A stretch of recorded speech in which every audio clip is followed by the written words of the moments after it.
Can I demonstrate something? Oh, absolutely, please. Okay, so right now, Eric, we're going to do something about our happiest thoughts, happy memories. Now, Eric, before we do this, nothing is set up. You and I are friends. We've chatted, but you didn't know I was going to do this.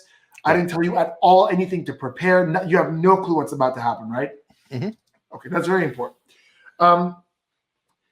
So I'm going to demonstrate right now my abilities to persuade your thoughts and to read your body language. Okay, so here's what I want you to do. This is all about our happiest thoughts. And Eric, what I want you to do right now is, for me, think of a moment from your life that if you were to go back to, a simple idea, a simple image that makes you really happy. Now, this could be something from your childhood. It's not an elaborate big thing. Maybe one thing, one simple image of something. Maybe it's a gift you once received, or maybe it was like something like you were at a landmark and you saw that.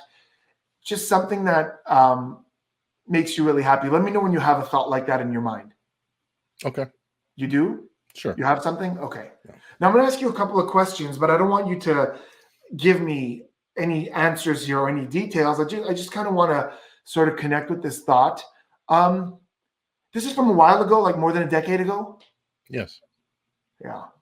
And as you're thinking about this, there's other people there with you? Yes. Yeah. But one person comes to mind more particularly, right? Sure. Older than you? I don't know. Oh, you know okay, that's interesting. Okay, that's interesting. But you do have an image of this person. Vaguely. It's been a while. Okay, let me ask you, then this is without giving me any information about this memory, this person that you're seeing in this memory, is this a guy or a girl, if you don't mind my asking? Female. Oh, it's a female. Okay.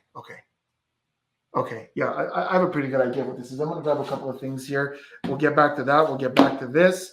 This is what's important right now, and this. And Eric, again, we haven't discussed this at all.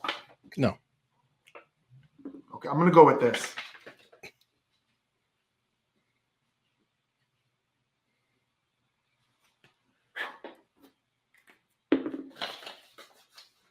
I'm going to go with this, and I'm going to put that there. So I've sealed something inside this envelope. I want you to remember, before you uttered a word about what this thing is, I wrote this down, right, Eric? Sure. It's right there. It's sealed inside this envelope. And even if we're like separated by cameras, this is the reason I got this envelope. There's this big open window so you guys could see. I can't get to this. If I were to try to get to that, it would be extremely obvious. And if I put it right here, it's in full view at all times. Okay, we'll get back to that. Over here, I have a journal with some of my happiest images, Eric. These are all 20 different pages. Each one has something that's happy for me. So this one, you can see the first one is a bird. I love animals. We were talking about this earlier. I have a ton of animals. And I have 2 birds, and it's such a happy memory for me. There are 20 pages like this. Eric, I'm going to influence you in a moment to choose one of these. I'm actually going to persuade you to choose one of these.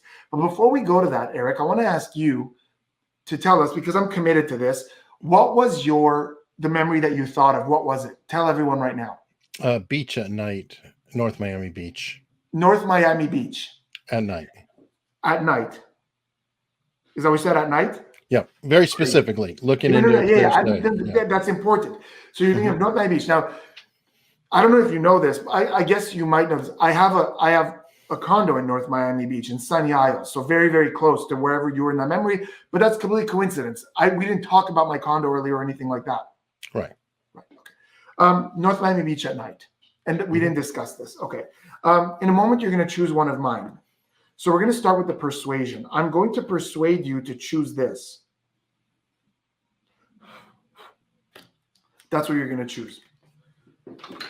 I'm going to hold this open like this. You could see this on page 1 like this is the bird. We already knew that. Eric, sure. Clear your mind completely. Don't think of a number yet because I can't influence that. I'm going to count to 3. I'm going to snap my fingers. When I do, you're going to name a number from 1 to 20. Any number in the middle from 1 to 20, you're just going to pick one out and you're going to say it out loud. 1, 2, 3, say it now. 11. Did that just pop into your mind? Mm-hmm. Okay, so that doesn't mean anything to you, right? No. Okay, so 1 would have been, we knew it was the bird, and 2 would have been, actually, I want to show you this one at a time. 1 would have been the bird. We knew that. And 2 would have been a baseball. Reminds me of my childhood. 3 would have been this. And you could see these are all different. You could have said any one of these, 6 or 7. You didn't say that. You didn't say 8 or 9. That would have been a sushi, my favorite food. You didn't say 10 either. I guess this one's self-explanatory. But you said page 11. What's on page 11? Turtle or tortoise? Yes, yeah. So very good observation. It is a tortoise because that shell like this, but tortoises are turtles, so it's a turtle. But you could have said any one of these numbers, Eric. Do you feel like that was a free choice? I couldn't have influenced that, correct? As far as I know. As far as great answer. When you're dealing with someone like me, that's the right one. So before we even did this, I wrote something down, and I said I was going to persuade you to choose this. You chose the turtle. I haven't touched this. If I did, you guys would see it. It was on the table the entire time. But that's exactly what I was going for. All right. Pretty crazy, right? Mm-hmm. But that's the persuasion part. I've also told you that I'm a master of reading your body language. Sorry, I was channeling my inner mentalist there. And before we started, I asked you a couple of questions. I had to connect with a thought. I wrote one thing down, sealed it inside this envelope. And I showed this to you. It was here the whole time. And again, if I tried to touch it, I wouldn't be able to because there's this. Like you would see it. It would look like this. My fingers would go in there and it would be obviously like that. All the sleight of hand in the world wouldn't allow me to do this invisibly. It can't be done. But I wrote this down right in front of you before you uttered a word as I tried to connect with your thought. And what I wrote down, Eric? Nice. Now that one's even more impressive than the second one. The second one could involve a palming, but I didn't palm. You guys can go back and watch the video. There was no palming. There's no switches, nothing. But yes, you've got it right. There is a fundamental hard technique to this. But what's interesting is most mentalists will really commit to the fact that I influenced you to say number 11. I connected with this memory of North Miami Beach. So it's difficult for people to know, and that's not at all what it is. I didn't connect with your thought. I had no clue what you were thinking of. So behavior analysis can only get me so far. Behavior analysis can give me little details as to if this is happy or if it's sad or what's going on. And it allows me to know, for example, the fact that I knew that this wasn't a recent memory. I can get things like that.